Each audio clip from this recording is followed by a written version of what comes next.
Hey guys, and welcome back to another season of Discovery gold farming video. In this one, I'm going to be showing you an older farm that has recently got a lot better in phase 2.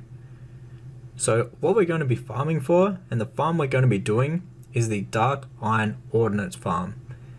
These are used to get some runes, and they've actually jumped up in price quite a lot. So where it is located is over in wetlands at these two different locations. There's going to be camps of dwarfs that you're going to farm for these. Now why these are so good, back in phase 1 they were only worth around like 10 silver by the end of phase 1. However, they're actually up on my realm in between 30 and 50 silver each you're getting for these. And you can farm a bunch of these per hour now. On top of that, you can also solo these guys, and it's really easy to do this solo.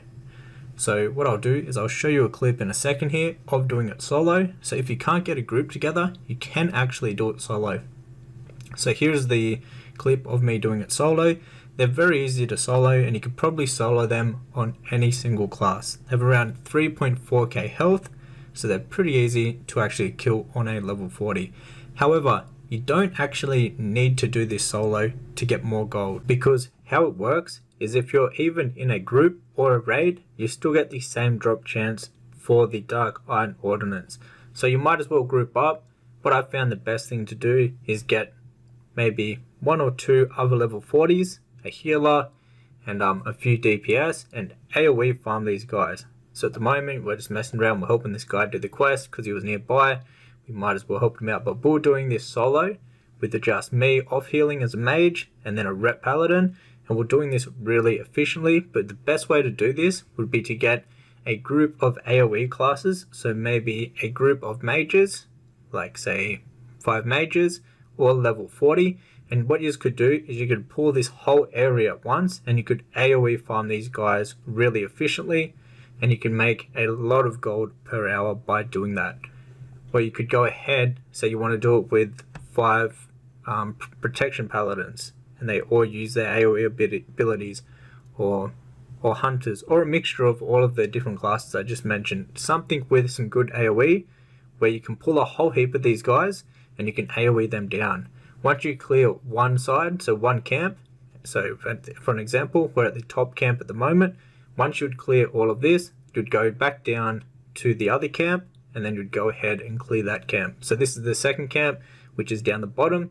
You can do some really big AoE pulls here, like there's mobs on the left side, the middle, and also on the right side. What you could do with a few level 40s is you could pull all of these camps at once. You probably would need a healer to stay alive if you did such a big pull, but we just pulled a full camp and it was pretty easy, just with us two and me off healing as a mage.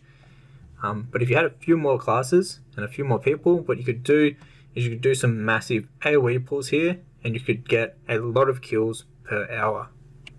However, when doing this farm, I was getting over 50 gold per hour from doing this, sometimes closer to 60 gold per hour. It was just depending on how many of the dark iron ordnance I got.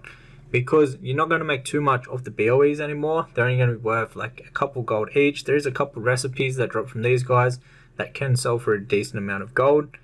But more than likely, the BOEs aren't going to be worth too much because they are lower level for phase 2 at the moment. But the main gold and the steady gold is going to be coming from the dark iron ordnance. And compared to other farms in phase 2 at the moment, if you're looking for a steady gold farm, a lot of the steady gold farms that you're not relying on random RNG BOE drops, they don't really compete with this. So at the moment, this would be one of the best steady gold farms to do in phase 2 at the moment. And there's not too much competition, and if there is, you can just group up with them and it won't affect the amount of loot that you get. So this is a really good gold farm to do once again. That was it for the video. If you'd like to learn more about making gold in Season of Discovery, you can check out my complete Season of Discovery gold guide, which will be the first link down below in the description box. This goes over all of the best ways to make gold in Season of Discovery, and you also get access to a private Discord where we help each other out. Until the next one guys, take care.